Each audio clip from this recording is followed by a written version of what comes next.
Amélia está no ar 24 horas. Participem!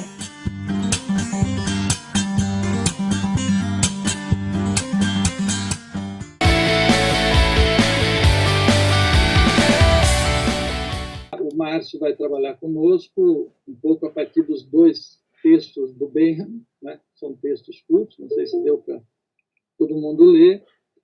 A partir das apreciações do Márcio Jarec, nós faremos uma pequena discussão dos textos, mas a ideia é fazer um diálogo, na medida do possível, com o filme Tarja Branca, quem assistiu, né, evidentemente, né? Então, faremos isso num bloco só hoje, quer dizer, vamos integrar um pouco a discussão do texto com o filme, né? Entendendo que aí o entendedor principal dessa temática, né, é o próprio Márcio, porque ele começa então já apresentando o Márcio.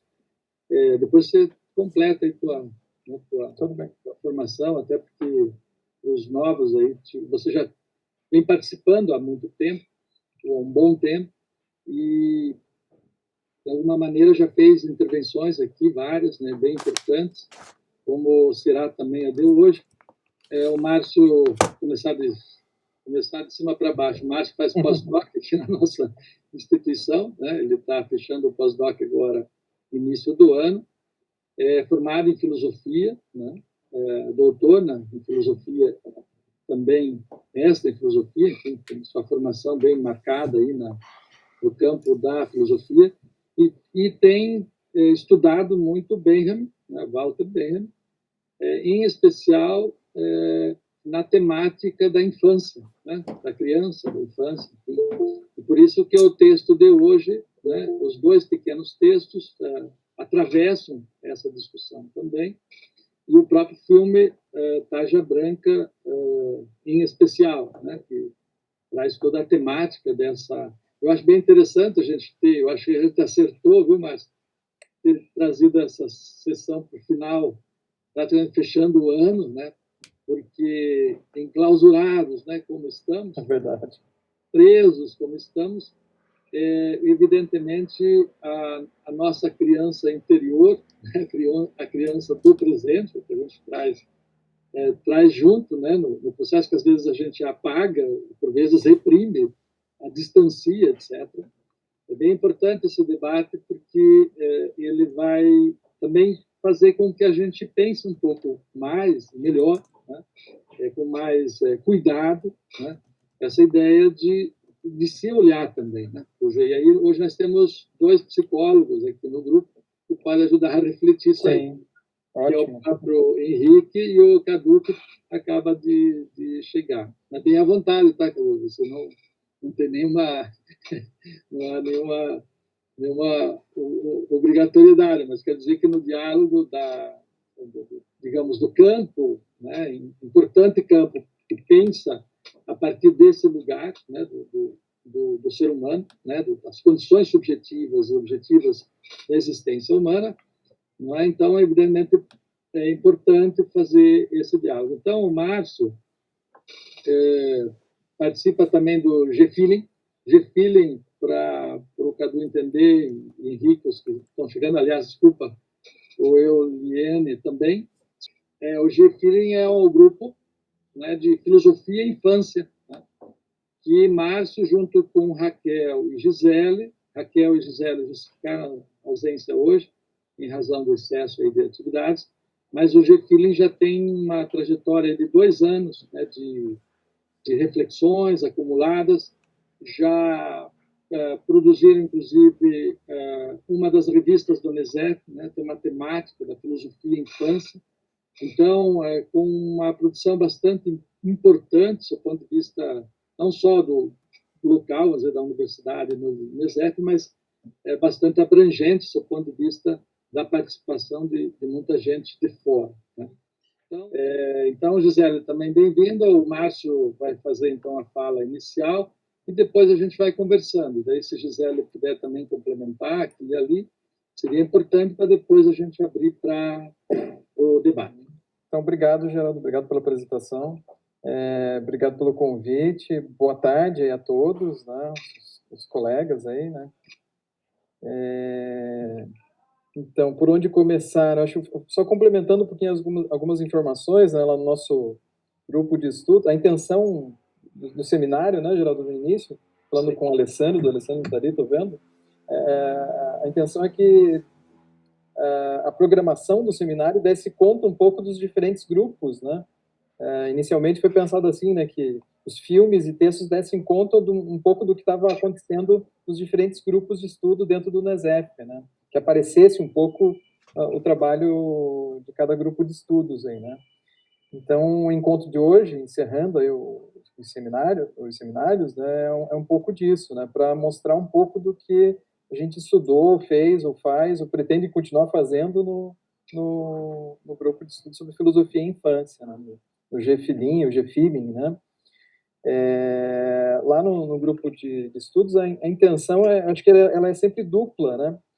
Pensar a filosofia para a criança, a filosofia para a infância, e a infância no olhar da filosofia. Então, é uma via de mão dupla, né. Filosofia para crianças, é o trabalho da Raquel, por exemplo, né, ela pensou, fez um estudo no mestrado sobre os diferentes métodos de ensino de filosofia para crianças, com enfoque lá no trabalho do Lippmann, né? Mas também, ao fazer isso, né, pensar um método de ensino de filosofia para crianças, é pensar a própria infância no ponto de vista filosófico, né? A infância enquanto um objeto de discussão filosófica. Né? E vai ser mais nesse caminho aqui a minha fala, né? A infância como objeto filosófico, não tanto o ensino para crianças, mas as crianças, a infância, e tudo que diz respeito à infância, como objeto de discussão filosófica. Né?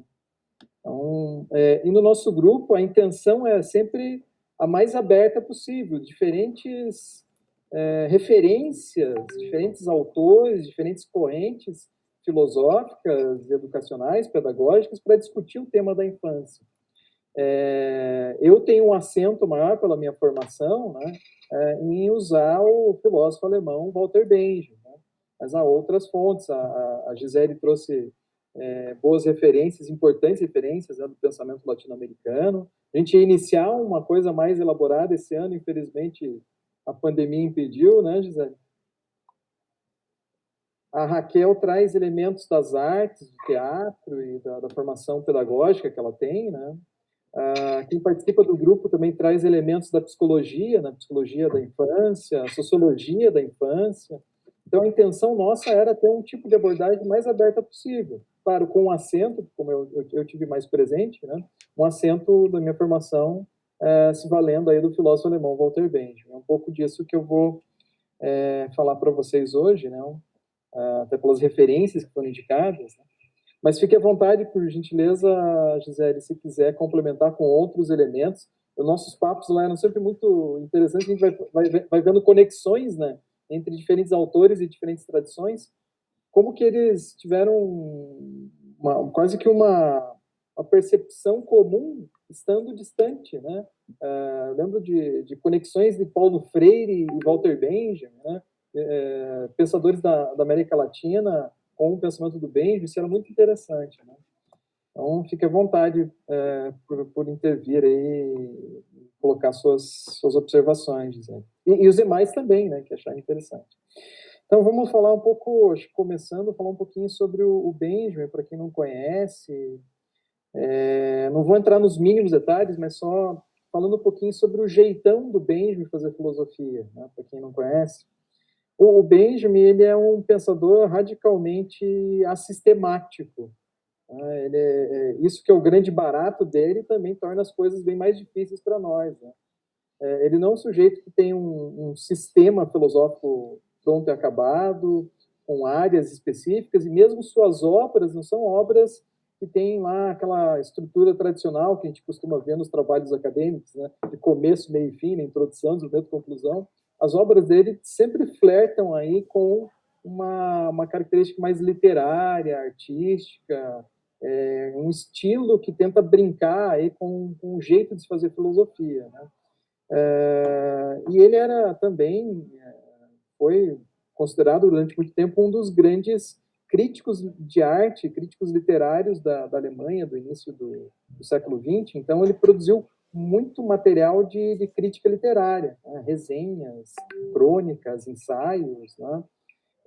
E os textos que vocês leram, um deles, principalmente, é uma resenha de um livro sobre um autor da época falando sobre os brinquedos, né? Então, é uma resenha de um livro sobre uma história dos brinquedos, né? Mas mesmo nesses trabalhos de resenha, de ensaio, fragmentos, memórias, né? Ele fazia registro de memórias, a gente vai encontrar traços do que é esse pensamento do Benjamin, né? E aí entramos no que seria, né? Algumas características desse pensamento do Benjamin. O Benjamin, ele é um autor que se situa aí no grupo de pensadores da chamada Escola de Frankfurt, apesar de ter controvérsias, né, se ele era realmente um frankfurtiano formalmente, né, um frankfurtiano. Ele tem algumas contribuições, mas ele não chegou a assumir um grosso assim do que seria da teoria crítica marcada lá pelo Theodor Adorno e o Max Horkheimer, né? Então, ele tem umas contribuições, diálogos, proximidades e também tem muitos distanciamentos, né? Ele faleceu em 1940, né, cometeu suicídio, e esse ano, em setembro, teve uma série de eventos, inclusive um deles aqui na UFPR, né, com apoio do NESEF, em lembrança desses 80 anos do falecimento aí do Benjamin. Um pouco sobre o estilo do Benjamin de fazer filosofia. Tem que lembrar, acho que é o que vincula o Benjamin aos demais temas e outros textos que a gente tem estudado aí, é que o Benjamin é um materialista histórico, né? O Benjamin é um autor materialista, né? Só que o materialismo dele é um materialismo diferente, excêntrico, né? É um materialismo, tem um comentador que usa o termo, é um materialismo das pequenas coisas. Então ele não vai estudar e discutir, sei lá, questões mais graúdas da economia, da história econômica, né, como é comum no pensamento marxista, né? Mas ele vai pensar como que as relações econômicas, como que a sociedade se organiza, materialmente se organizam nas pequenas coisas, né? Então ele vai analisar a arquitetura da cidade, vai avaliar a forma de transformação das obras de arte, que é o caso do cinema. Ele vai avaliar o teatro, ele vai avaliar a literatura, né?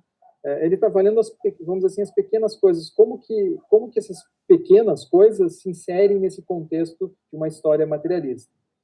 E nesse caso específico aqui, ele está avaliando as transformações tanto da infância e aspectos relativos à infância, como os livros infantis, e, sobretudo, nesse caso, os brinquedos, as brincadeiras, os jogos de criança. Então, ele é um autor que está fazendo uma história materialista, uma avaliação materialista, a partir dos brinquedos e das brincadeiras e da infância.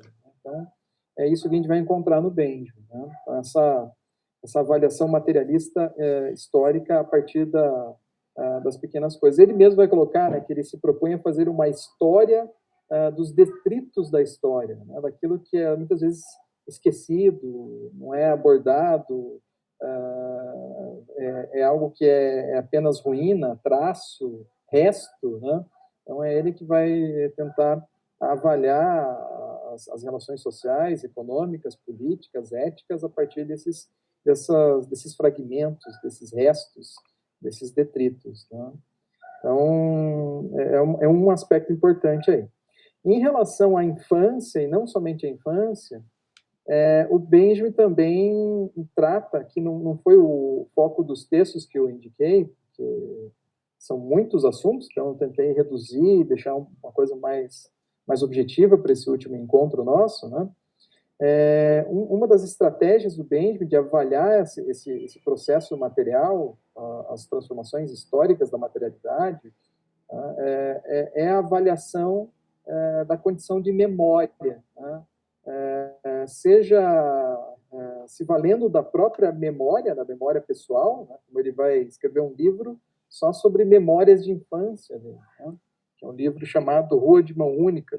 uma nova edição, né, uma edição mais recente, né, Rua de Mão Única, e também, junto com Rua de Mão Única, Infância em Berlim, por volta de 1900. Infância em Berlim, ou Infância Berlinense, 1900, depende do tradutor, tem uma mudançazinha no título.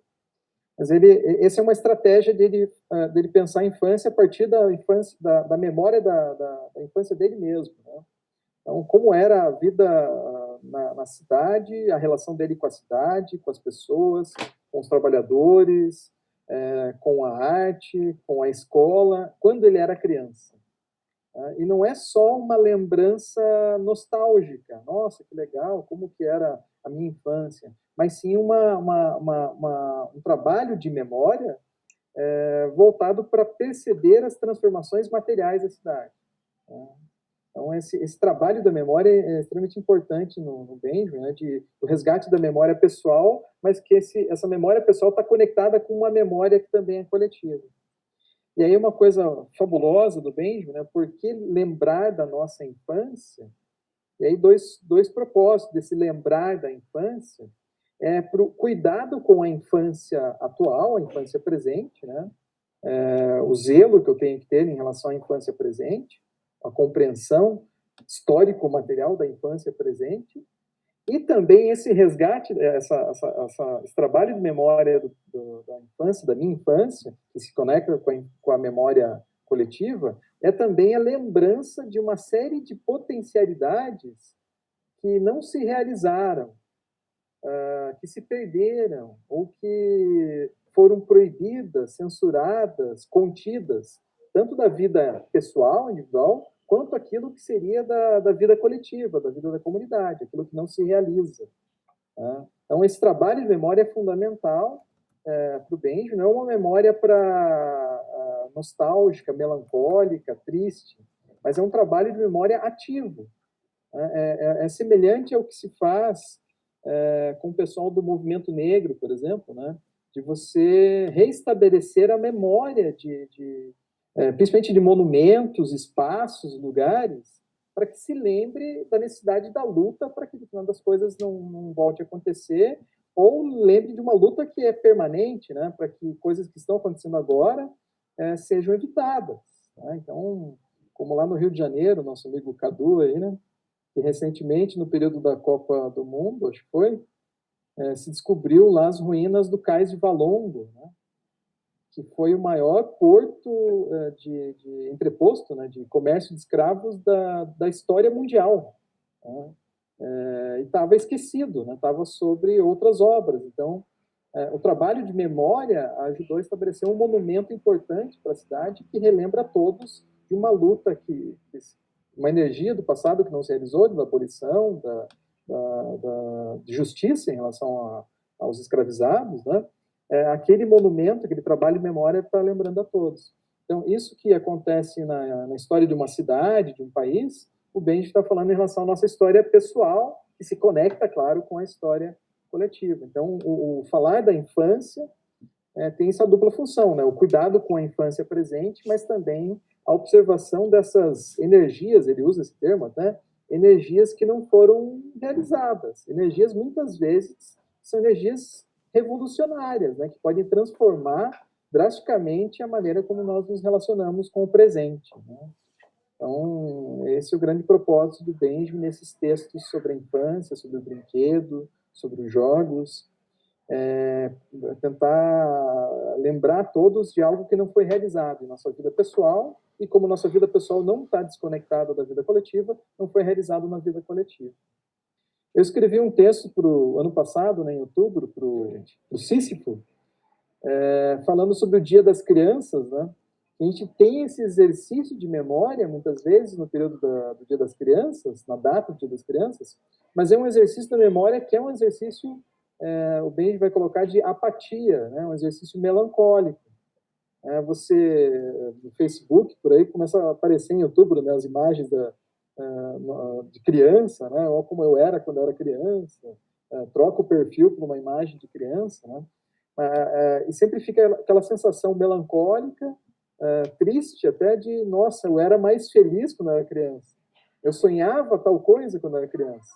E, infelizmente, esse mundo, por uma série de fatores que foram levantados até ao longo dos últimos encontros, sobretudo pela forma de organização do trabalho, forma de organização econômica, impediram a realização desses sonhos, desses desejos, dessas potencialidades que eram tão bonitas lá na infância.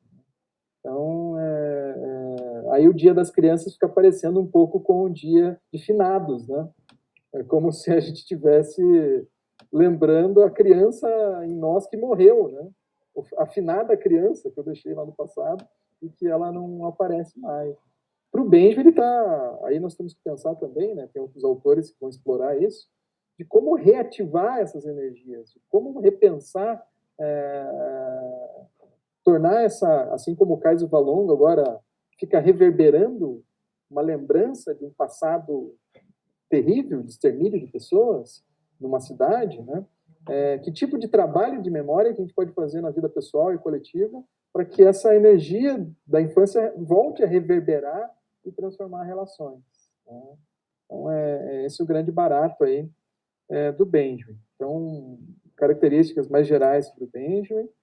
Entrando no texto, o texto, como eu falei, né, o Benjamin, ele tem, os livros são fragmentados, ele é assistemático, ele está todo instante flertando com estilos mais literários, que torna a leitura agradável, mas o estudo difícil, né? E esse texto específico que eu deixei de referência, eu deixei vários textos, né? Mas específico para essa semana, ele fala um pouco sobre uma história cultural, ele está se propondo a fazer uma história cultural do brinquedo. Então, ele está se valendo do materialismo dele, excêntrico, do materialismo diferente dele, para tornar, ele mesmo vai colocar no texto, né, fazer uma classificação filosófica do brinquedo. Olha a proposta dele, o objetivo dele nesse texto, e aparece em outros trabalhos dele também, né? Uma classificação filosófica do brinquedo. Então, ele vai fazer uma avaliação que é bem típica dos autores de tradição marxista, né, de fazer uma avaliação, vamos dizer assim, histórico, social, político, econômica, juntando tudo isso, de um acontecimento. Então, ele vai fazer isso em relação ao brinquedo. Ele vai avaliar lá, e ele deixa muitas vezes subentendido, isso deixa difícil para a gente, ele tem que procurar outras fontes para entender melhor. Ele vai mostrar como que a indústria, as formas de organização do trabalho tinham uma relação estreita com a maneira como as comunidades produziam seus brinquedos. Vai mencionar em vários momentos, não, o marceneiro que produz cadeira também produz o brinquedo de madeira. E há uma conexão, então, da criança com o brinquedo, com o trabalho e o trabalhador. E as relações econômicas em torno desse trabalhador. Havia um vínculo, sobretudo nas comunidades pré-modernas, mais tradicionais, até o início do século XX, final do século XIX, em boa parte dos países, havia esse vínculo entre a produção de brinquedo com a produção, vamos dizer assim, grossa da economia, né? O padeiro que produzia o biscoitinho também era um boneco para a criança brincar. Então, a criança tinha uma conexão de brincadeira, uma conexão, vamos dizer assim, lúdica, né? Com a vida na comunidade, a vida de trabalho, com a materialidade da comunidade. E o Ben vai mencionar que esses vínculos, que em outros textos ele vai falar que são vínculos de experiência, a palavra alemã é Erfahrung, né, que eu brinco que é uma experiência graúda, é uma experiência formativa, né, que traz elementos da tradição, vínculos com a comunidade, que são mais orgânicos, né?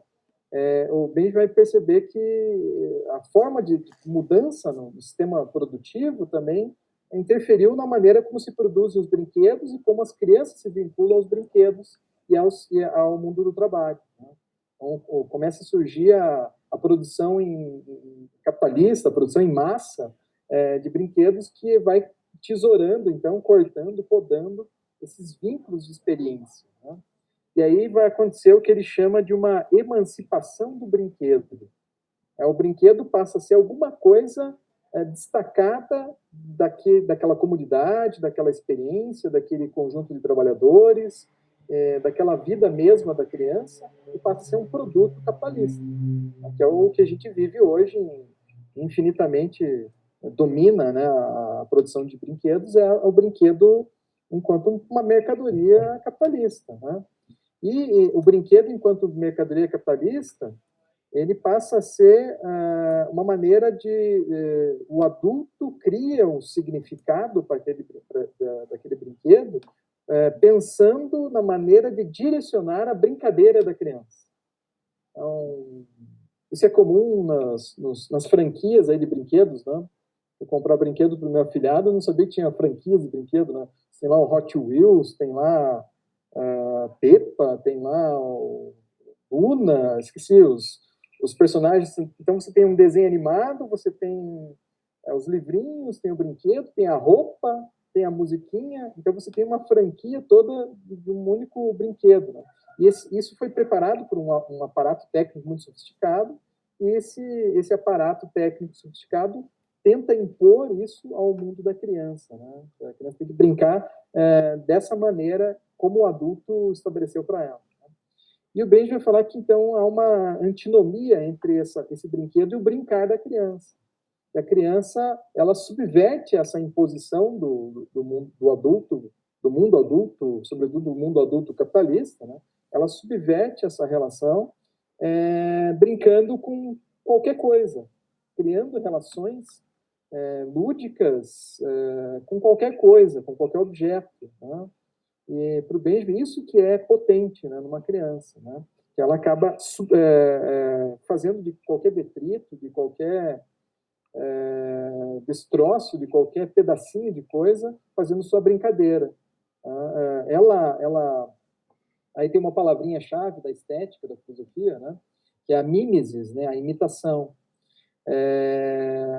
O adulto, ele cria um brinquedo, a imagem e semelhança, ou daquilo que ele espera, muitas vezes carregado de fantasia também, do seu mundo, o mundo capitalista, e impõe essa imitação no brinquedo para a criança, esperando uma reação ordenada, administrada, para usar um termo do Adorno, né, da criança. E a criança, por sua vez, ela se vale do processo mimético, né, de fazer imitações, mas ela se vale de uma tal maneira que ela subverte a imitação que é imposta para ela pelo adulto. Ela junta a palavra mimesis à palavra ludicidade, lúdico, né? Então, é uma fusão entre esses dois elementos com a ideia de brincadeira, né? O Benjamin vai chegar até a fazer uma distinção de palavras, né? O brinquedo passou a ser tão produto, mercadoria de uma sociedade capitalista, que ele já perdeu o seu propósito em relação à criança, né? Ele é apenas uma mercadoria imposta ao mundo da criança. E o Benjamin vai mencionar objetos que incentivam a brincadeira, que é esse jogo livre, né, da criança, da ludicidade da criança. Ele vai chamar isso de instrumentos do brincar, ou dispositivos do brincar, depende da tradução, né? Então, você vai ter dispositivos do brincar que extrapolam, ou incentivam, ou potencializam essa capacidade lúdica, essa capacidade tão viva da criança, e você vai ter o brinquedo, que é aquela que tenta impor o mundo adulto para as crianças, né? Então, aí isso leva a gente a pensar, né, o cuidado que nós devemos ter com a infância, nessa relação com o mundo capitalista. A criança não está dissociada do mundo capitalista, mas ela guarda potencialidades que podem subverter o mundo capitalista, tá?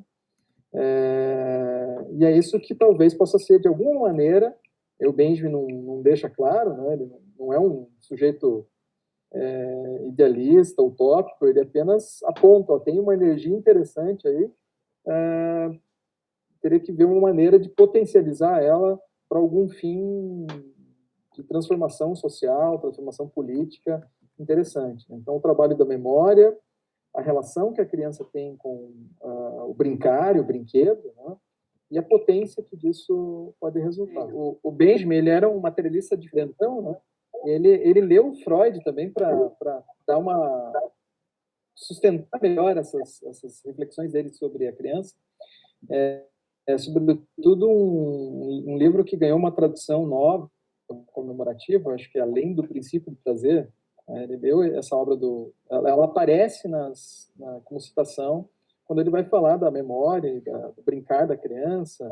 A criança está sempre querendo mais uma vez, né? Esse mais uma vez em busca de um prazer, né? Do prazer que a repetição traz. Né? Eu confesso que não sou leitor de Freud, mas achei fabuloso isso. Talvez você possa falar melhor. Além do princípio do prazer, foi uma obra publicada por Freud em 1920, que eu digo que é um divisor de águas, assim, pode ser considerado um marco divisório na construção da psicanálise, porque é quando ele anuncia o conceito de pulsão de morte. Isso foi muito importante, não só na psicanálise, mas em toda a cultura, né, em toda a ciência, porque até então se falava apenas de energias que tendiam à conservação, né, à preservação da vida. Então, você tem energia aqui na tradição milenar chinesa, né, você tem a vontade universal, no Zen budismo, a vontade universal de novo, na filosofia de Schopenhauer, vontade de potência, Nietzsche, são todas, né, forças que tendem à vida, à conservação, e para Freud, durante muito tempo, a única força motriz do ser humano era o desejo sexual, né, parte fundamental da pulsão sexual, que em determinado momento ele faz uma diferenciação com as pulsões do eu, mas que as pulsões do eu também tenderiam à autoconservação. Quando ele escreve Além do Princípio do Prazer, publicado em 1920, ele, durante todo o desenvolvimento do texto, ele começa falando das neuroses dramáticas, na época eram chamadas de neuroses de guerra, porque as pessoas que haviam soldados, os combatentes das guerras ficavam vivenciando, né, os momentos traumáticos, e aí ele vê como que no desenvolvimento de um organismo há uma reprodução da evolução de toda a espécie, né? Então, na ontogênese se reproduz a filogênese, e ele fala também, né, ele utiliza como exemplo as crianças que querem ouvir sempre a mesma história, brincar sempre da mesma maneira, inclusive se o contador de história muda aqui ou ali, ela percebe que quer que a história seja repetida como foi contado das outras vezes. Então, ele chama essa tendência que é inerente a todo organismo vivo de compulsão à repetição. E a compulsão à repetição, ela estaria fundada na pulsão de morte, que é uma tendência que todo organismo vivo possui de reproduzir o seu estado anterior à vida, o estado inanimado, né, em termos aristotélicos, sem a ação da ânima, né, prover forma, determinação e vida a um corpo vivo que já possuía tudo isso em potência, faz esse intelecto. E eu, fazendo um diálogo com a psicanálise também, eu acho que com o psicodrama, o professor Geraldo começou falando da criança interior, né, a criança interna, e durante muito tempo eu achei esse termo, que é muito utilizado pelos psicodramatistas e na psicologia, ele é um pouco clichê, eu achei muito piegas, né? Mas deveria haver uma resistência em mim também, uma resistência formada pelas imposições e exigências para que se forme adulto, que se tenha um modelo de pessoa adulta. Mas a criança interior, a criança interna, ela é a expressão de duas ações, né, do ser humano, que são os princípios do próprio psicodrama, que é a espontaneidade e a criatividade, entendendo a espontaneidade como uma manifestação mais autêntica, mais genuína, com menos heteroimposições, né, com menos reprodução de parâmetros externos que um indivíduo pode conseguir realizar, e a criatividade como a criação e recriação de respostas e soluções alternativas àquelas mais comuns.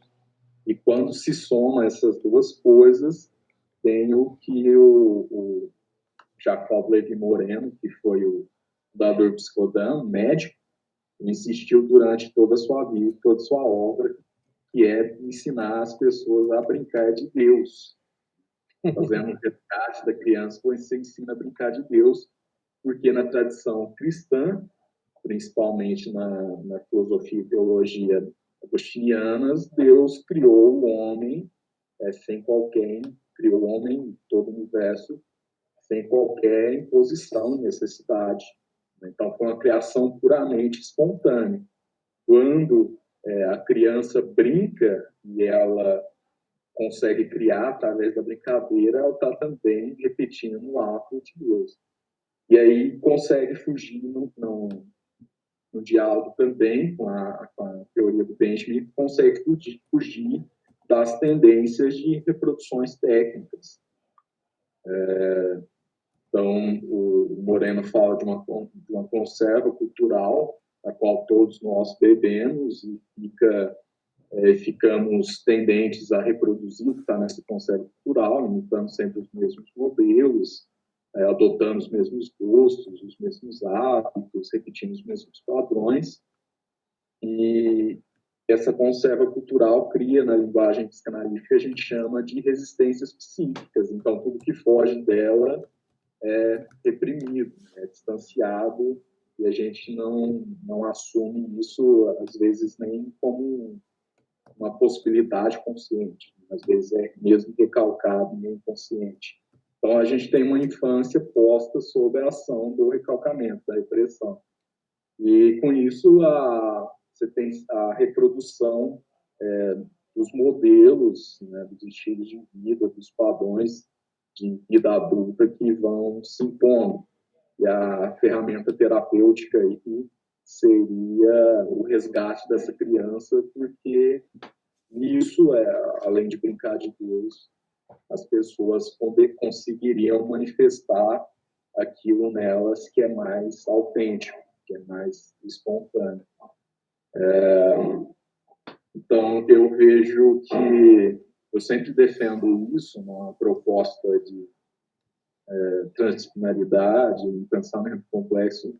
Vejo que dá para traçar paralelos de continuidade e buscar mais ou menos os mesmos propósitos entre filosofias e teorias científicas de áreas distintas ou que pela tradição foram, de algum modo, distanciadas, colocadas em departamentos diferentes. Mas, pelo princípio da reunião, quando o professor Geraldo menciona a criança interior, é algo muito mais amplo, muito mais abrangente, né, do que nós podemos pensar a princípio. Né? Talvez seja uma forma de manifestação de autenticidade, está na obra de Heidegger, né, de assumir a liberdade, que é substância do ser humano, na obra de Sartre. Então, é uma proposta de liberdade diante de uma unidimensionalidade que nos é imposta. Lembrando também Herbert Marcuse. Bom, já fui em diversos lugares, vou passar adiante. Tá bom. Beleza, Henrique, vamos lá. Avanir, pode falar? Então, boa tarde a todos e todas. Eu só queria destacar algumas frases importantes aí do filme, né, do Tarja Branca, né? Interessante essa discussão que ele faz sobre a questão do brincar, né? E interessante, né, o filme ele vai fazer essas relações, né? Por exemplo, com a cultura do negro, do indígena, que está mais presente essa questão do brincar e que está mais forte na sociedade brasileira. E aí a relação com a questão da racionalidade, do pensamento racional e triste europeu e do cristianismo. Né? Por exemplo, se pegar a Bíblia, Jesus nunca sorriu, né? Só chorou. Chorou, chorou, chorou. Nunca riu, nunca teve sorriso. E aí vem para a questão que trabalha muito bem no filme Tarja Branca, né? A questão no Brasil, como é que a questão religiosa, a questão do sagrado, a questão do carnaval, né? Como é que traz na cultura e faz toda essa mistura, né, da cultura do indígena, na questão afro. Então, eu vou brincar o carnaval. Esses destaques importantes, até quem não viu, veja, é muito, no sentido de resgatar, de brincar. E aí o brincar como remédio, né? Que o remédio dado pela boca, ele tem que ser dado pela orelha, né? Que é no sentido ouvir, no sentido de ouvir, né? Não da orelha. A questão do brincar como possibilidade, né? De encarar o mundo de uma outra forma, e como isso pode ser uma cura. Tem outro momento no filme que fala assim, faça aquilo que você gosta, se puder ganhar dinheiro com isso, ótimo. Então, trazendo a discussão do Ricardo Antunes, né, da última discussão que a gente no encontro passado, na ética do trabalho, o Ricardo Antunes fala muito, né, antes ainda do livro que nós lemos, ele fala que o trabalho tem a dimensão do brincar, de ser Deus, do criar, do inventar, do realizar-se como pessoa. O trabalho alienado é que transforma a pessoa doente, ela vai adoecendo. Além de ser alienada, ela adoece, né? Então, legal fazer essas relações todas. E como a gente começou esse debate lá no início do semestre, né? Os textos foram muito felizes, né? A discussão sobre necropolítica na nossa sociedade atual hoje é para negar tudo isso, né? Então, essa busca pela cultura, né? Dos negros, dos indígenas, a cultura popular, como esse brincar, essas dimensões nas brincadeiras, tanto do adulto quanto da criança, né? Como isso é resistência, como isso é o campo de resistência a esse sistema, a forma como o capitalismo, a forma como você tenta dominar hoje, da forma como se implementa o mercado da morte, né? Como você faz isso, né? E fechando com uma frase da Mariana, brincando de um mundo melhor. E nós adultos nunca esqueçamos disso, né? Brincar de um mundo melhor. Até quando os personagens morrem na história da criança, eles tornam. É uma morte que não é sofrida, é uma morte que você torna. É uma morte que você volta a viver, né?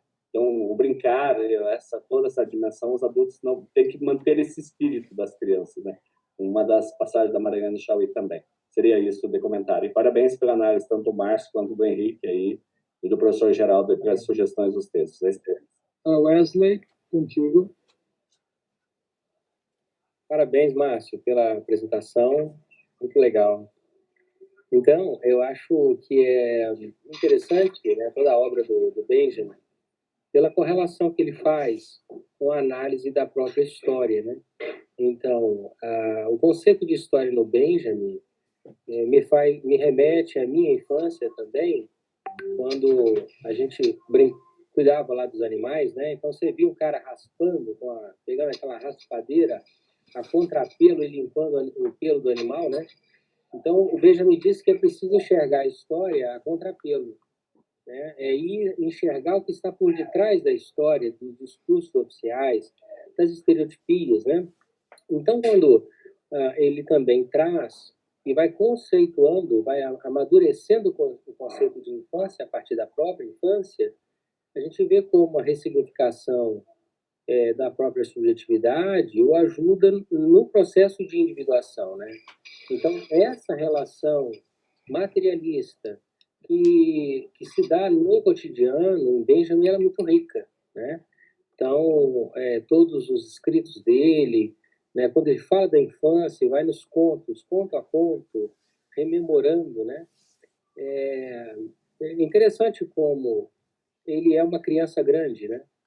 E ele insiste nisso, que nós podemos ser e precisamos ser. Então, eu acho muito, muito legal, porque me parece, né, que os últimos 40 anos no Brasil, o Benjamin começa a ser muito lido. Autores da Escola de Frankfurt, eu leio Adorno, estudo Adorno desde 2004, mas não vejo com tanta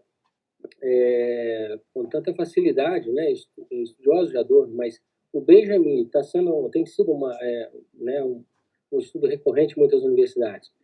Isso eu entendo porque nós estamos vivendo tempos muito difíceis, né, que pensar aquilo que nos dá alegria, esperança, que nos faz olhar, né, para frente, Agora, Márcio, eu fiquei intrigado a vida inteira, e para mim, cara, ele bem, tem o discurso oficial de que ele cometeu suicídio, mas outros autores, né, partilham da tese de que ele foi morto e depois simularam lá o suicídio. Eu acho que um cara que amava tanto a vida e a infância não poderia ter cometido suicídio, né? O que você acha, Márcio? Olha, é um grande dilema, né? debate esse, né? Um grande debate. Mas talvez a barra pesada que ele passou, né, na década de 30 para 40, né, com a ascensão do nazismo, né, nas cartas dele, tem vários momentos que ele insinua um suicídio, né, que ele diz, hoje eu vou me matar, né, vou me matar. E, por fim, ele acaba se matando, tudo indica, né, que foi um suicídio, mas com um suicídio quase como alguém que foi assassinado pelo contexto e não se matou, né. O contexto dele era muito pesado, né, de ter perdido os familiares, perdido os vínculos com a pátria, com a cidade, com os amigos, e se vê, então, num beco sem saída, né? Ou ele se entregava para a Gestapo ou se entregava para os franquistas, né?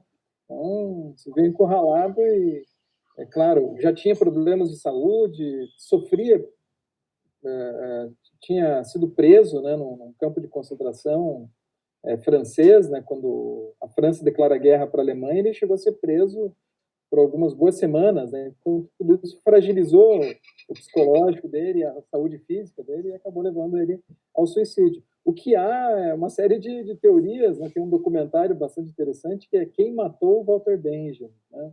Quem Matou Walter Benjamin. Ele traz vários teóricos que vão mostrando esse contexto todo, né? Uma das teorias, eu acho mais teoria da conspiração, é que ele foi morto pela KGB ainda, né? Nos últimos textos dele, ele fazia uma crítica ao stalinismo, né? Diz que ele teria sido perseguido por agentes da KGB, né? Mas tudo isso é muita especulação daí. O fato é que ele americano. Sofria, né? O fato Agora, sofria muito, né? eu acho interessante a pressa dele. Parece que ele sabe que isso ia acontecer. Ele tem pressa de dizer assim, olha, eu estou registrando o que eu vivi.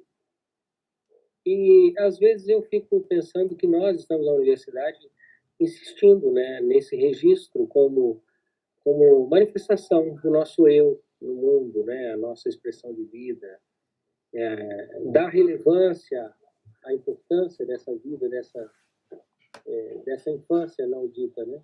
Então é isso. Parabéns, Márcio. Muito bom, viu? Obrigado. Beleza, Wesley. Então, Alessandro. Queria cumprimentar aí os colegas aí, cumprimentar o Márcio também, né, pela apresentação, aí uma fala sempre muito fluida, né, bem clara. É muito bom ouvir você, Márcio, sabe? Opa, Gostei obrigado. bastante. E foi bem curtinho e bem improvisado até, não preparei nada formal, assim, né? Não, mas eu acho que essa é a ideia mesmo, a gente estabelece um diálogo aqui e vai papo é conversando. bem mais legal. Então, Márcio, eu queria só fazer uma colocação que eu acho que seria interessante, né? Que essa questão, por exemplo, naquela obra, na obra Reflexões, né, sobre a criança, o brinquedo da educação, acho que o Benjamin já traz assim uma análise bem interessante, assim, principalmente com relação ao contexto, né, da influência, né, da indústria aí nos processos aí que envolvem a infância e o brincar. Então, acho que é muito interessante ali, né, quando ele coloca que as novas tecnologias, na verdade, elas estariam modificando, né, digamos assim, a maneira como a criança ela interage com o brinquedo e também como esse processo, né, essa nova interação, ela tem consequências diante do próprio processo de socialização, né? Então, haveria, digamos assim, uma perda cada vez mais gradual, né, da verdadeira ludicidade, em substituição, na verdade, de um novo tipo, né, de cultura, né, que estaria muito mais voltada propriamente ao consumo do que necessariamente, né, voltada ao ato de brincar. E aí isso me lembra muito, né, a questão, por exemplo, das novas tecnologias hoje e do quanto elas impactam, né, e modificam a infância das crianças, né? Eu observo muito o meu sobrinho menor, onde ele vai no YouTube, né, e ele fica vendo vídeos de crianças brincando, né? Tem aqueles vídeos, por exemplo, de de pessoas que abrem, eles chamam de, acho que é unboxing, né? Onde eles abrem caixas, né, que contêm brinquedos, montam os brinquedos. Então, o brincar foi substituído pelo visualizar brincar, né? É uma coisa, assim, que eu achei, assim, até meio absurda, né? Então, eles acabam assistindo, né, vídeos de pessoas jogando videogame. Uma coisa, assim, que até alguns anos atrás, para nós, assim, que somos de uma geração anterior, era uma coisa meio absurda, meio impossível. E aí eu queria que você respondesse, comentasse um pouquinho para a gente e como que você analisa, né, essas novas tecnologias que estão surgindo, como que elas impactam, né, o brincar e também se elas, de fato, estão contribuindo para uma perda gradual da infância, né? Olha, acho que a sua pergunta já tem um tom já de afirmação, né? Eu acredito que sim, né? Só que a gente tem que lembrar sempre no Benjamin, eu acho que um texto que é bastante conhecido para você, Alessandro, que estuda o cinema, né? A obra de arte na era de sua reprodutibilidade técnica. Nesse texto e em outros aparece a ideia de que a tecnologia é ambivalente, né? Ou seja, que os aparatos técnicos e tecnológicos, eles tanto servem ao incremento da dominação, da exploração, numa sociedade capitalista, né, como recurso de uma indústria cultural também, né, massifica, é voltado para a mercadoria, para o consumo, e com isso todas as consequências éticas, né, o fim da infância, a morte da infância, o enfraquecimento de elos de valores, né, entre as pessoas de uma comunidade, né, as pessoas são mais individualistas, mais egoístas, mais narcisistas. Então, todas as consequências nefastas desse aparato tecnológico da nossa época. Mas, no entanto, como a tecnologia é ambivalente, né, ela também pode, no cinema, tem a ideia pode propiciar algum tipo de politização, né? Acho que quando a gente participou lá, Alessandro, do podcast lá com o Paulo, né, da trilha sonora de filmes, né? Acho que a gente chegou a conversar sobre isso, né?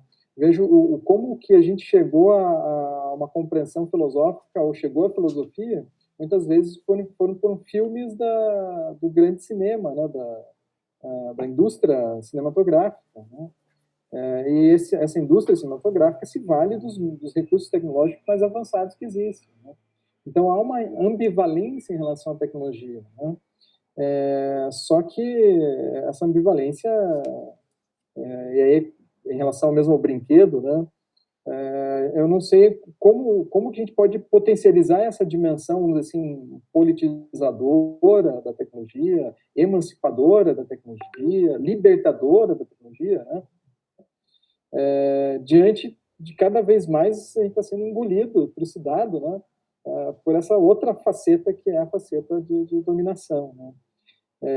Por exemplo, tem um colega aí do departamento, o professor Leandro Kruzielski, da psicologia, ele estuda psicologia, desenvolvimento cognitivo de criança, né, ele já escreveu um texto sobre quadrinhos, sobre games, né. Ele falando do potencial tremendo que os jogos eletrônicos têm, né? E não necessariamente aquele tipo de jogo que é o jogo educativo, né? Também há controvérsias em relação a um brinquedo educativo, um jogo educativo, né?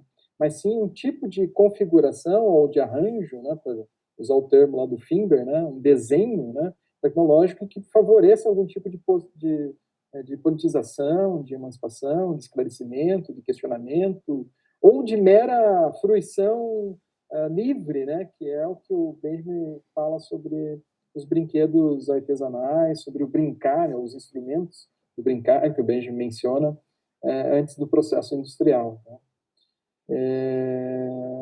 O Benjamin não é um pessimista radical, mas também não é um otimista radical, né? Ele fica sempre nesse intermediário aí, né. Não sei se respondi. Eu ia me esquecendo, falando de memória, eu me esqueço mais do que me lembro, né? O segundo texto, ele trata da pedagogia comunista, correto? Nesse texto, ele vai questionar o que ele chama de pedagogia burguesa.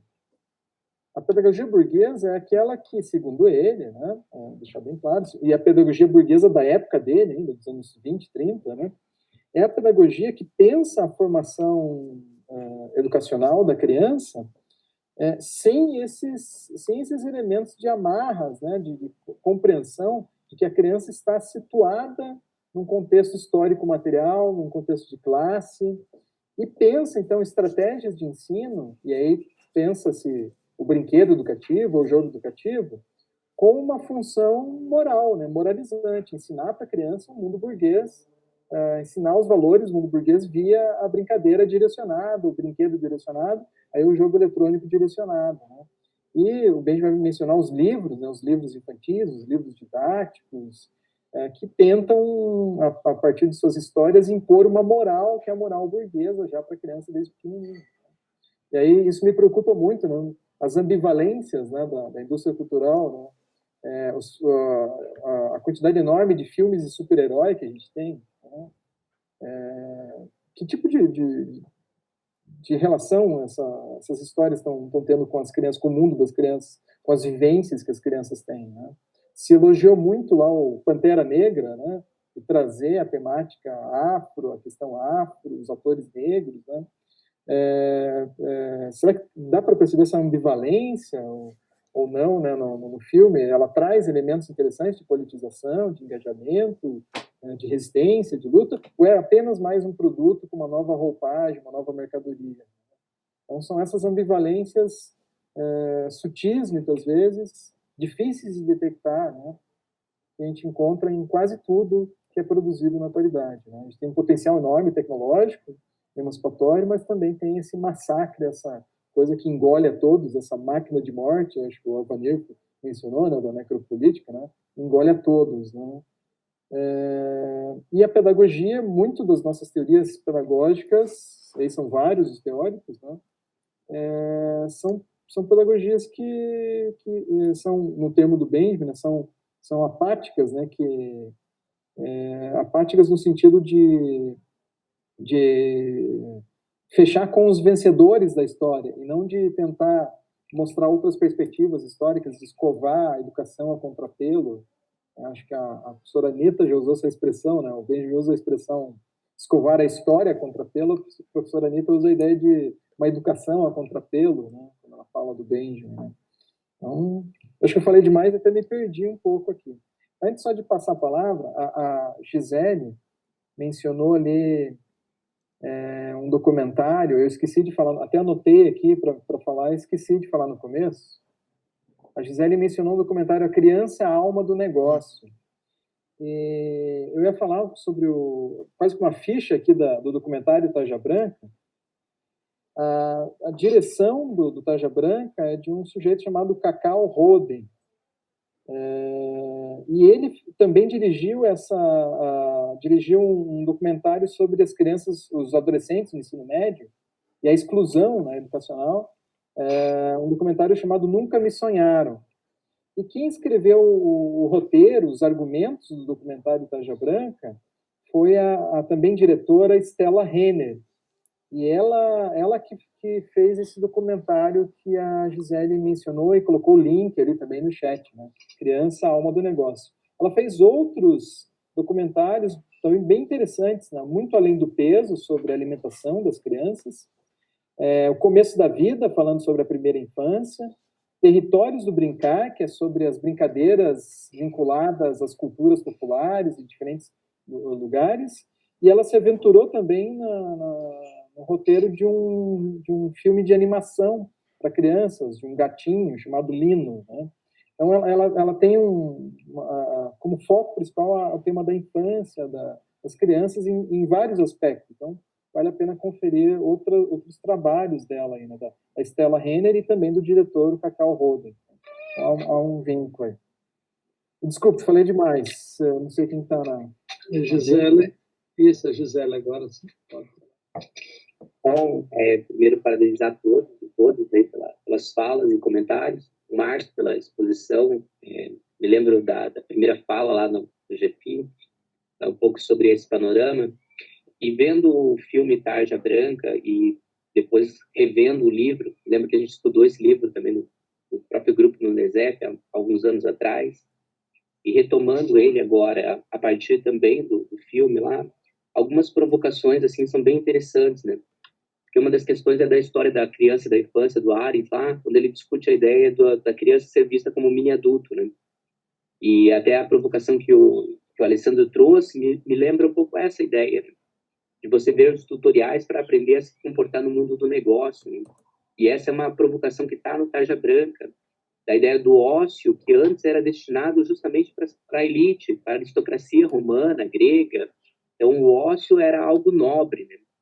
E dentro da sociedade contemporânea burguesa, o ócio virou algo de pessoas sem ocupação, então algo a ser combatido o tempo todo, e pelas crianças das várias classes sociais, né? O que muda é qual é a ocupação que você está destinando a elas, né? E eu fiquei pensando um pouco essa relação mesmo, a relação cultural, né? Dentro dessa concepção da infância e dessa captura nessa perspectiva de perder a alegria, de perder aquilo que anima mesmo a criança, né? E no documentário fica muito claro isso, quando as pessoas muitas vezes mudam de profissão, ou elas vão até a infância, algumas vezes no período, na perspectiva nostálgica, e outras é assim, querer se reencontrar mesmo com aquela questão de liberdade e felicidade. Então, a ideia da perspectiva de pensar a globalização, e isso acho que tem norteado um pouco a nossa fala ao longo desse semestre, é pensar como a globalização tem tentado diminuir essas diferenças culturais, né? Porque no filme até tem o japonês lá, o icônico, que vai falar assim, olha, eu tive que cercear essa minha criança, esse meu brincar, porque era tudo muito rígido, né? E como isso faz falta. O outro que larga no mundo do negócio mesmo, do banco, para fazer arte, né? E ele fala, agora eu tô livre, eu tô alegre, eu tô feliz. E eu acho que esse é um primeiro elemento, assim, que quando eu queria trazer um depoimento, quando eu estava no mestrado, uma moça fez um documentário sobre as tribos indígenas aqui de Guarapuava. E ela falou que estava faltando, tipo, uma semana para fechar o documentário, e se ela não fechasse, ela perderia verba, teria uma série de problemas, e ela estava entrevistando uma das pessoas, um dos índios da aldeia, com relevância, assim, e a criança chega e chama ele para brincar. E aí ele para a entrevista e vai brincar com a criança, e ela fica desesperada, querendo que ele dê a entrevista, e ele fala, agora eu vou fazer o que é importante. Depois que eu fizer o que é importante, que é brincar, aí eu volto. Então, acho que esse é um ponto para a gente pensar como as nossas culturas meio que padronizaram e acabaram com essa ideia do que é de fato importante, né? Essa ideia da construção, de poder pensar. E uma coisa que eu tenho feito tentando fazer reflexão com meus alunos é dizer como a indústria cria brinquedos estereotipando também o comportamento, né? Qual é o brinquedo que deve ser destinado para a menina, para o menino, retirando essa perspectiva também de liberdade, de empoderamento que é tão importante.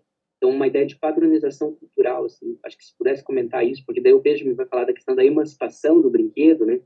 E vai falar dessa questão das divisões de classe. Então, eu queria tentar pensar um pouco. Me parece que mesmo a classe trabalhadora hoje, não na totalidade, mas um grupo delas, vão se apropriando desses elementos de que, olha, para a gente poder ter liberdade, ascensão social, é preciso levar a série desde pequeno, né? Vai perdendo essa alegria. Então, se pudesse comentar um pouco, agradecido. Obrigado.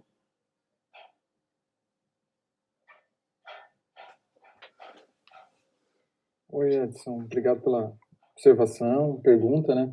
Eu acho que isso é uma das coisas que mais me preocupa, né? E aí, a intenção até do tema era, eu acho que o Geraldo colocou, né? Para a gente terminar um pouco mais alegre no final do ano, aqui um pouco mais contente, diante de temas importantíssimos, mas temas que não levam uma coisa pessimista, né? O mundo do trabalho, a exploração, a necropolítica, o estado de exceção, deixa a gente mal mesmo, né? E aqui olhar para a criança e tentar buscar elementos assim um pouco mais mobilizadores de algo mais positivo, né? Mas no entanto, o que você colocou, né? Se a gente pensa, né, o Benjamin coloca, né, que a pedagogia, ele vai falar da pedagogia comunista, ele vai falar dos brinquedos, sempre lembrando que a criança está situada, ela tem um contexto social, de classe, ela tem um vínculo com os trabalhadores, os brinquedos ajudaram a atrapalhar nessa compreensão dos vínculos, né? E realmente as condições de trabalho, de exploração do trabalho, da falta de tempo, impedem essas nuances, essas ambivalências, né, da indústria cultural, da tecnologia, de chegarem lá e fazer algum tipo de serviço, cada vez menos, né, fazendo esse serviço nas classes trabalhadoras que mais precisariam, né, de tempo, desse livre brincar, dessa espontaneidade da criança, e acabam impondo, então, o mundo burguês para a criança, né? Elas pactuam facilmente com as propostas pedagógicas burguesas, elas, assim que elas têm uma condição básica, elas querem impor uma seriedade para a criança, antecipar a seriedade da criança, né? O Geraldo comentou, né, a gente se conheceu, trabalhava na prefeitura, na Secretaria de Educação, lá de Tijucas do Sul, e eu lembro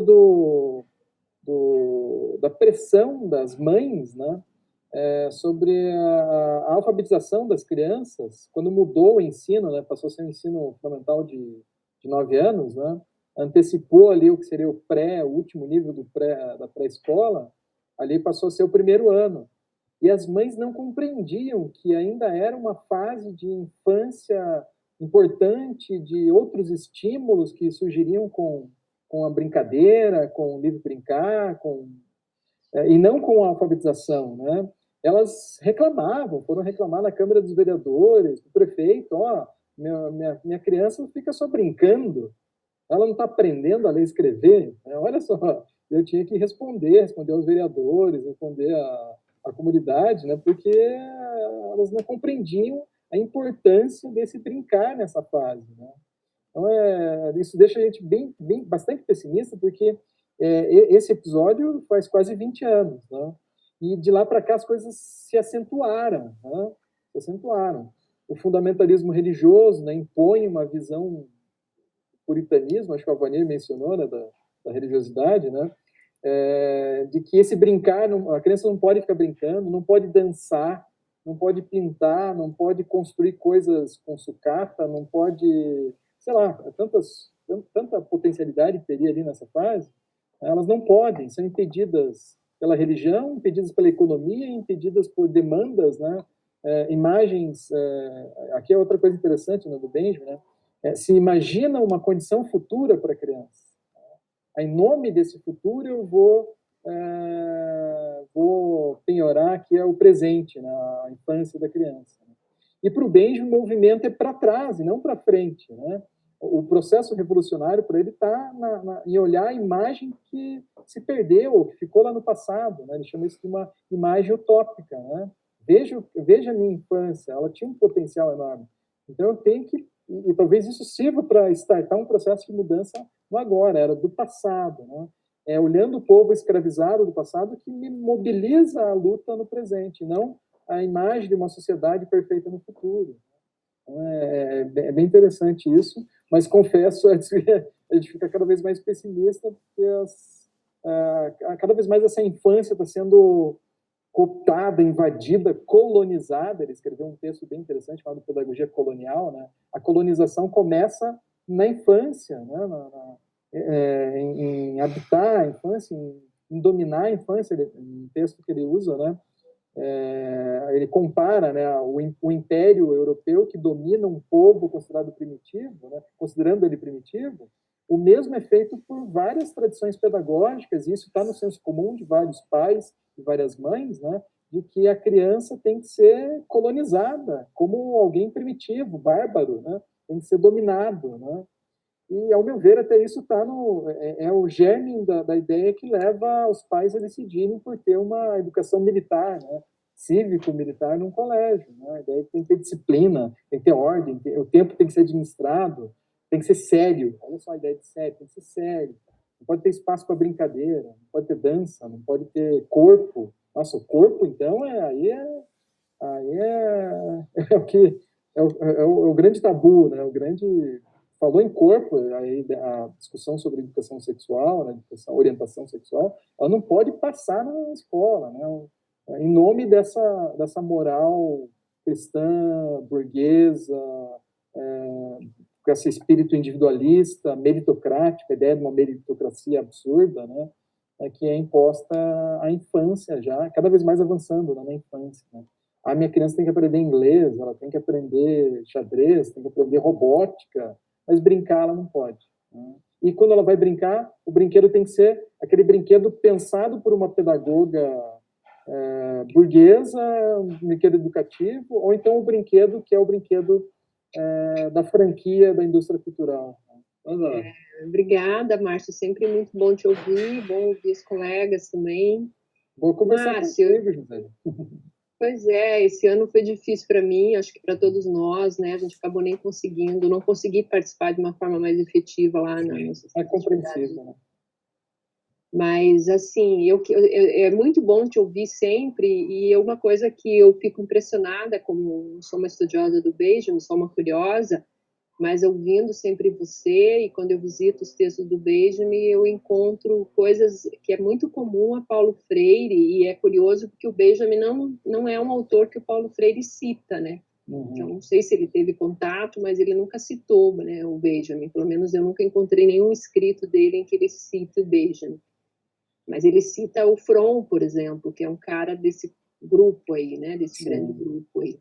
Mas uma das questões que eu queria ouvir um pouco você, que acho que é uma coisa que me suscita muito, uma coisa que também está muito forte no Freire, é a relação com a memória, né? O Freire, quando ele propõe uma educação, uma perspectiva que para ele é sempre um retorno à comunidade, né? É uma categoria para o Freire que nós somos comunidade, né? Que é uma transgressão à nossa humanização, a ideia de indivíduo isolado e a ideia de uma educação apenas indivíduo, ele sempre propõe um retorno à comunidade, ele sempre atua muito, trazendo nos próprios escritos dele, as experiências dele com relação à infância dele.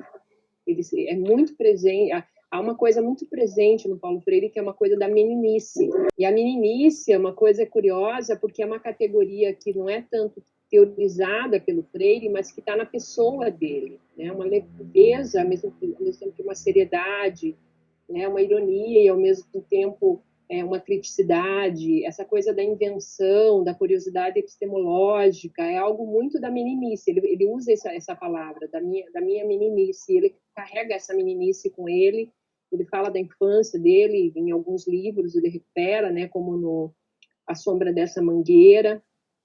Então, uma coisa que eu já fiquei pensando aqui, Márcio, um projeto para nós, quem sabe, no futuro, a gente escrever um texto sobre infância em Benjamin e Paulo Freire, né?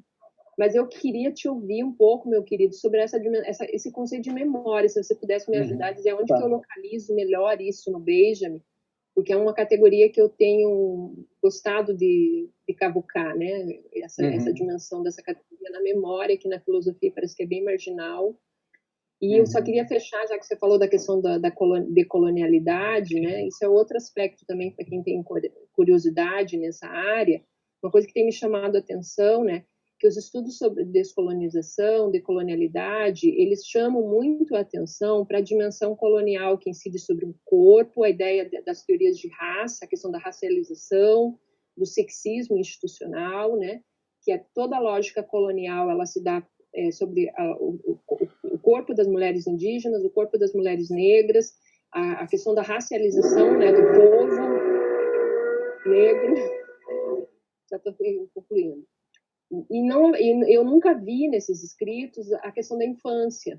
Isso é uma questão interessante, né? Porque a criança escravizada está presente, a criança indígena que é catequizada, é sobre a infância que a violência colonial se impõe, a criança trabalhadora, como é a classe operária, pensando nessa categoria de classe, né? Então, isso é uma coisa que também suscita um campo de investigação aí na perspectiva decolonial, né? Que é a relação da infância e tal. Enfim, vou parar aqui antes que a furadeira volte, mas eu queria, se você pudesse falar um pouquinho, indicar alguma leitura no Benjamin sobre a memória, eu agradeço. Sim. Gratidão, muito bom sempre a gente estar juntos e um grande beijo aí para vocês. Tá. Viu, antes, Márcio, Liene gostaria de fazer um comentário a partir da Gisele, já aproveitando. Então, Paulo Freire, ele não, a infância, a criança não é um tópico central nas reflexões, nós sabemos, a educação de jovens e adultos. Ele traz, principalmente da própria autobiografia, um pouco mais sobre a sua infância, resgata os filhos, né? Para trabalhar a ideia da infância.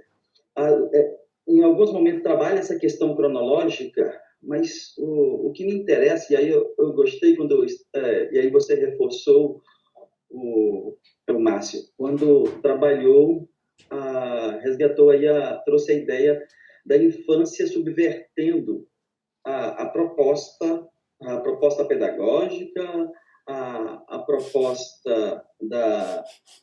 proposta burguesa de comportamento. E aí, Paulo Freire ele faz, em alguns momentos, exatamente traz essa ideia de infância para a idade adulta como uma situação revolucionária. E aí, onde a capacidade da memória, né, o resgate, essa reminiscência, essa lembrança, tem a força de subverter uma realidade na qual o adulto realista teve que se adequar. E aí onde realmente me interessava algum comentário nesse reforço, né? Benjamin, ao olhar a criança, ainda mais na sua pedagogia, quando ele resgata a situação, faz a reflexão sobre pedagogia burguesa, ele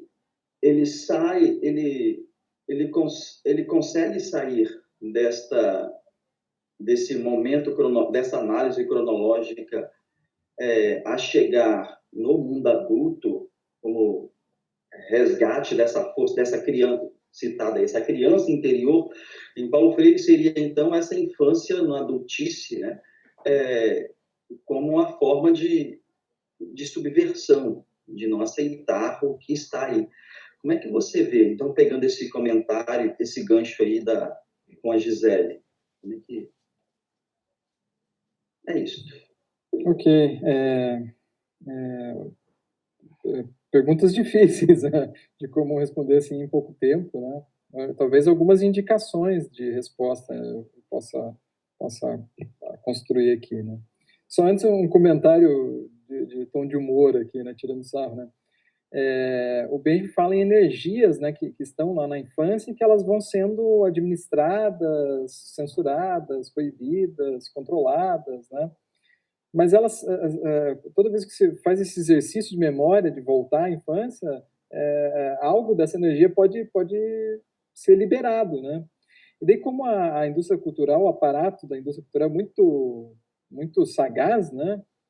Muito astucioso, né? Para usar outros adjetivos aqui, é o que o Adorno vai colocar de sociedade administrada, ela administra isso, né? E o seu vizinho aí, Gisele, é um pouco prova disso, né? Uma das coisas que se tornou nos últimos anos assim sucesso de vendas é essas áreas de bricolagem, né,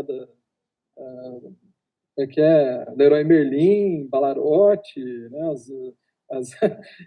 elas administram essa potência do brincar, da inventividade, né, para o adulto, né, ele não pôde realizar isso na infância, ou ele foi podado em algum momento de realizar isso na infância, e aí essa energia volta a se manifestar, só que ela passa a ser administrada num produto, né? Você vai lá agora e compra suas furadeiras, seus pincéis, você instala, você constrói, você faz você mesmo, né? Então, é um elemento que vem da infância, que passa a ser administrado pela indústria cultural, né?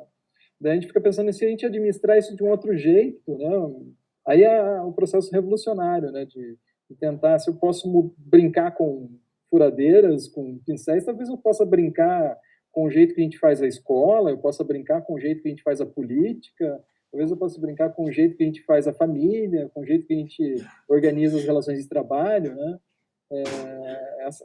Esse potencial aí, né?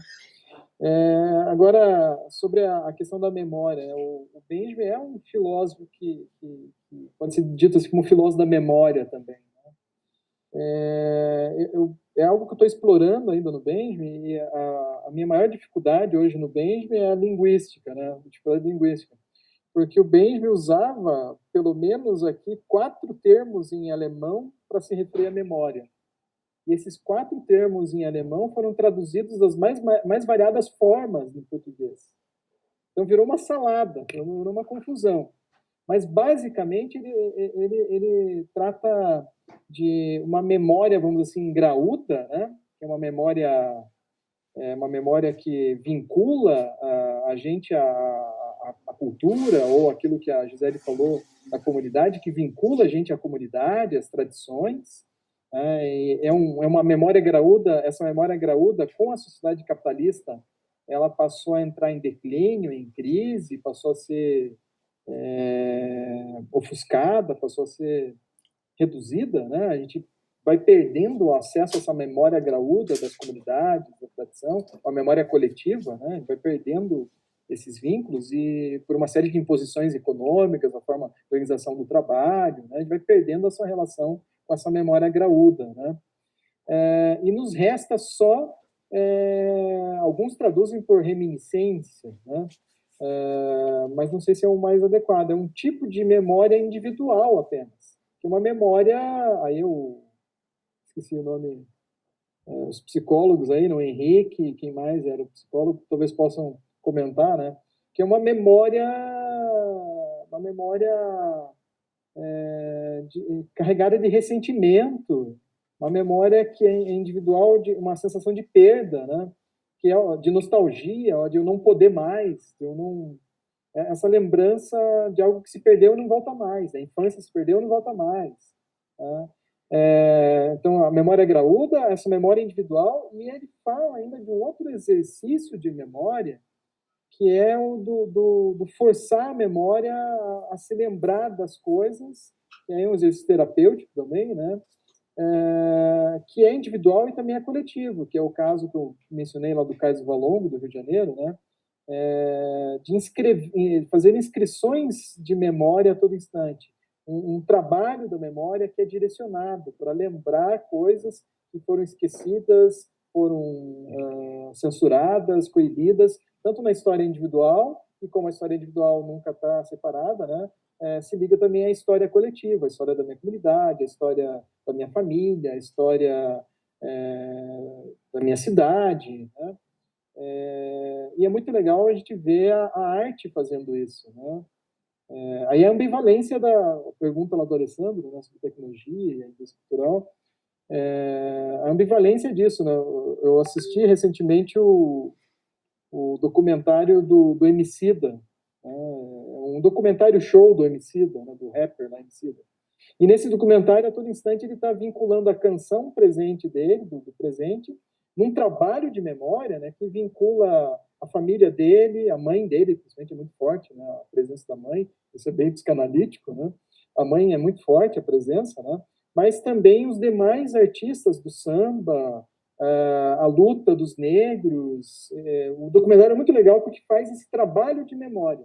Então, nós temos a memória individual, que é uma mera lembrança, uma mera reminiscência, nostálgica e apática, com sensação de perda. Temos a memória que é a grande memória coletiva dos vínculos, né? A memória da história, né? Uma história com H maiúsculo. E temos um trabalho de memória, que é esse trabalho direcionado para fazer lembrar, tentar lembrar, escrever na memória coisas que estão sendo esquecidas, né? E principalmente esse último, essa trabalho de memória, tem um potencial, ao meu ver, revolucionário, né? De lembrar o que as promessas que não foram realizadas do passado, que talvez ainda possam se realizar. E quando eu falo promessas que não se realizaram, pode ser promessas na vida individual, né? A profissão que eu sonhava ter, por uma série de fatores eu não escolhi ter, ou o estilo de vida, né, que eu queria ter e não tive, ficou preso lá na infância, né? Da minha família, da minha comunidade, ou de um povo todo. E aí a ideia de uma pedagogia comunista bem ampla do Benjamin, né, que, quem sabe, esse processo de memória talvez venha libertar um processo maior de transformação social.